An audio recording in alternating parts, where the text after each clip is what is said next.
Hello people of the world, and welcome to today's episode of Coffee Chat with Jax. For some reason, I was really excited to make this video today for you guys. Not really sure why, but I was really excited. So here I am, got my coffee, got my new Jackie G TV mug, just ready to chat with you guys about life and Jesus and all sorts of the good things. Have any of you guys ever had a best friend that you did absolutely everything with? Like, I'm not just talking that girl that you find out likes the same type of music as you one day, and then all of a sudden you're besties for the hour, and then you move on with your life. I'm talking about Lizzie Miranda type best friends. Miley and Lily, SpongeBob and Patrick. The real deal here. For some reason, the idea of having that type of best friend was always held on a pedestal in my head growing up, during my teenage years, Rebel Jackie days, and even sometimes now. I probably got it from watching too much TV as a kid. Judging by the multiple TV show examples I just gave, that's not very surprising. For some reason, I just could not get the idea out of my head that if I just had that partner in crime to share everything with, do everything with, then my life would be solid and I would be a happy camper. So then there came, well, let's just call her Susie. Now Susie was older than me, as per usual with my group of friends that I always tend to have, and for some random reason one day, Susie decided to take me under her wing. And she made me, as she liked to call it, her little sidekick. I was young and impressionable, and without a doubt thrilled to have someone as cool and exciting as Susie want me to be her best friend. I was in. So there you go, there I had it. I found my Miranda Sanchez to my Lizzie McGuire. By the way, if anyone does not get that reference, Disney Channel, all I gotta say. Susie and I did everything together. Shared my life with her, trusted her, depended on her, did not even think twice about it, and vice versa. She used to tell me how she loved me unconditionally, she'd be right there by my side till we were old women doing crossword puzzles in the retirement home. Then one day, Susie stopped being my best friend. Actually, she pretty much just stopped being a friend, period. Without going into too much detail for this specific video, Susie pretty much stabbed me in the back in a way that I didn't even think was possible. Honestly, I was heartbroken. Like, poor little Jackie just lost her best friend, her companion, her confidant, done within a day. That was not unconditional love, that was not trust, and that was not companionship. If I have learned anything in my 20, almost 21 years on this earth, was that people were created to need people. We are designed to love and be loved, and we all try to fulfill that need in different ways. In my eyes, I just saw a best friend as the cure to that need. But you guys see, the problem to that story was actually not my friend Susie. The problem was actually me. I mean, yeah, she did do some pretty terrible things, but at the root of the issue here, I was the one at fault for my own hurt.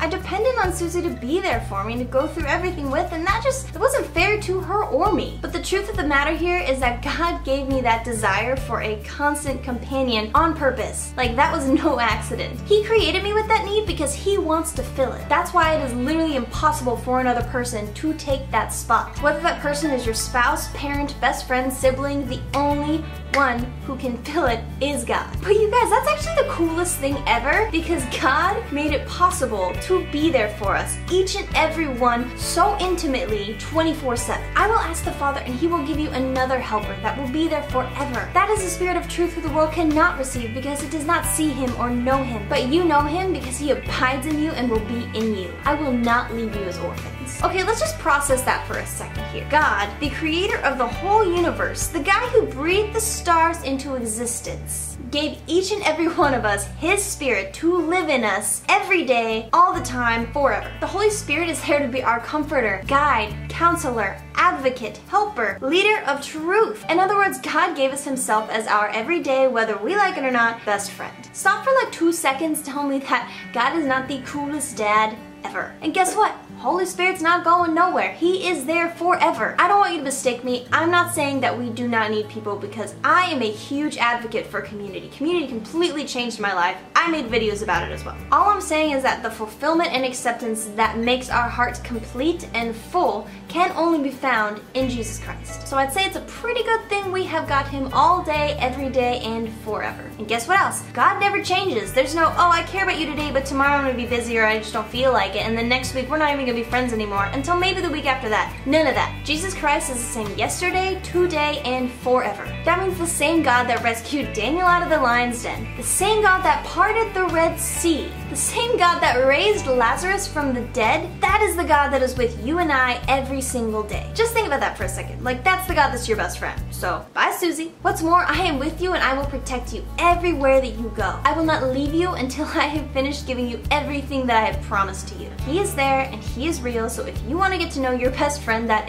loves you and is fighting for you, spend time with him. Just ask him to reveal himself and I promise you that he will. Okay friends, thank you so much for watching my video today. I felt really passionate about that just now, to be honest. I really enjoyed chatting with you guys on Coffee Chats with Jax. I hope that you enjoyed. If you guys like what I'm doing here and want to learn how to support me on this journey that I am on, please go click the link in the description box below. If you go to that website, you can learn what it is that I'm even trying to do here with these videos on YouTube about Jesus. That's how you can learn how to support, figure out what I'm doing, and just become a part of my family. By the help of my current family, we have rescued our first child out of poverty. His name is Lenny. By the grace of God, it is because of your guys' generous support that he now gets to have a safe and happy life like every kid out there deserves. So if you want to learn more about that and how to rescue more kids just like Lenny, click the link in the description box below, or you can click this picture of my face right here that is going to take you to a video that further explains that even more. Okay guys, well I hope you have a wonderful rest of your week and I will see you next time. Bye!